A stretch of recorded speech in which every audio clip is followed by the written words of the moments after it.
வாழ்க வையகம், வாழ்க வையகம், வாழ்க வளமுடன். குரு வாழ்க, குருவே துணை. அருள்நிதி பேராசிரியர் அன்பழகன் திருவண்ணாமலை. குருவின் பாடலாகிய ஞானக்களஞ்சியம் தொகுப்பு 2 பாடல் எண் 1420 6 குண விளைவுகள் என்ற தலைப்பிலே குரு அவர்கள் 12/1/1968 இக்கவியை நமக்கு தந்திருக்கிறார். உளவியலை ஆராய்ந்தால் அருகுணங்கள் உடலில் நோய்கள் விளைத்தல் அறிந்து கொள்வோம். உடலில் நோய்கள் விளைத்தல் அறிந்து கொள்வோம். அளவிலா விருப்பு, கடும் பற்று இவை இரண்டும் அல்லல் தரும் குன்ம நோய் உண்டு பண்ணும். பிளவு செய் சினம், குருதி, அழுத்தம், மார்நோய், பித்து, புண், கண் நோய்கள் தாது மூளை பலமிழக்கும். நெகை, மோகம், குட்ட வகை கண்ணோய் நீரிழிவு செய்யும்.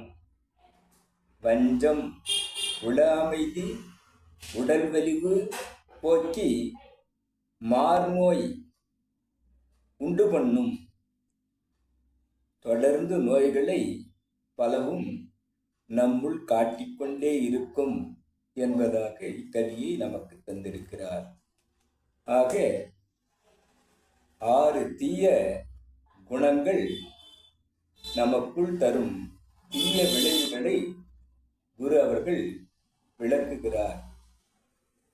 உளவியலை ஆராய்ந்தால், அறிவுபூர்வமாக மனதால் நாம் ஆராய்ச்சி செய்தால் இந்த தீய குணங்கள் உடலில் நோய்கள் பல உண்டு பண்ணுகிறது என்று நமது குரு வேதாத்ரி அவர்கள் கூறுவதை கவனிப்போம். பேராசை, கடும்பற்று இவை இரண்டும் மனிதனுக்கு அல்லல் தரும். குன்மம் என்னும் நோய் வருவதற்கு அது வாய்ப்பை அளிக்கிறது. பிளவு செய் சினம், ஒன்றையும் கூடி வர ஒட்டாது அனைத்துக்கும் பிளவாக்கிக் கொண்டே இருக்கும் இந்த சினம் மக்களை பகை ஏற்படுத்தி பிரித்து அனைவரையும் தனித்தனியாக பிரித்து வைக்கிறது. அது மட்டுமா என்று சொன்னால், இரத்த அழுத்தம் என்ற நோயையும், மார்நோய் என்ற அந்த இருதயம் சம்பந்தப்பட்ட நோயையும், பித்து, சித்த பிரம்மை என்றும் பைத்தியம் என்றும் கூறுவதாக நம்மை மாற்றும். உடலில் புண்கள் தோன்றும், கண் நோய்கள் வரும், மூளையை வளமிழக்கச் செய்யும். இவ்வாறு முறையற்ற பால்வேட்பு என்ற அந்த தீய குணத்தை நாம் சிந்திக்கும் போது கண் நோய்கள் வருகிறது.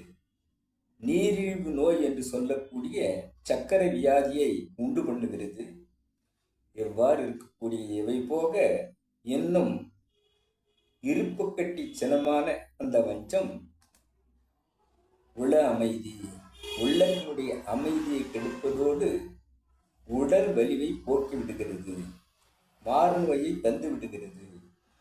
இவை மட்டும் அல்ல, இன்னும் பல நோய்களை உடலில் உண்டு பண்ணுவதற்காக இந்த தீய குணங்கள் எத்தனிக்கிறது. ஆக நாம் இந்த தீய குணங்களில் இருந்து நற்குணங்களாக நம்மை மாற்றினால் இந்த நோய்களில் இருந்து நாம் விடுபட முடியும் என்று கூறி, பேராசையை நிறைமனமாக, கடும்பற்றை ஈகையாக, சினத்தை பொறுமையாக, உயர்வு தாழ்வு மனப்பான்மையை சமநோக்காக, முறையற்ற பால்வேட்டை கற்பு நெறியாக, வஞ்சத்தை மன்னிப்பாக நாம் நற்குணங்களாக மாற்றினால் இந்த உடல் நோய்களிலிருந்து மனிதன் தப்பி நன்மை அடைவதற்கு வாய்ப்பிருக்கிறது. ஆக இந்த தீய குணங்களாக நம்முள் வரும்போதே நாம் நற்குணங்களாக மாற்றி நமது வாழ்வை சிறக்கச் செய்ய வேண்டும் என்று கூறும் குருவினுடைய சிந்தனையை, இக்கவியை நாம் விளக்கமேற்போம்.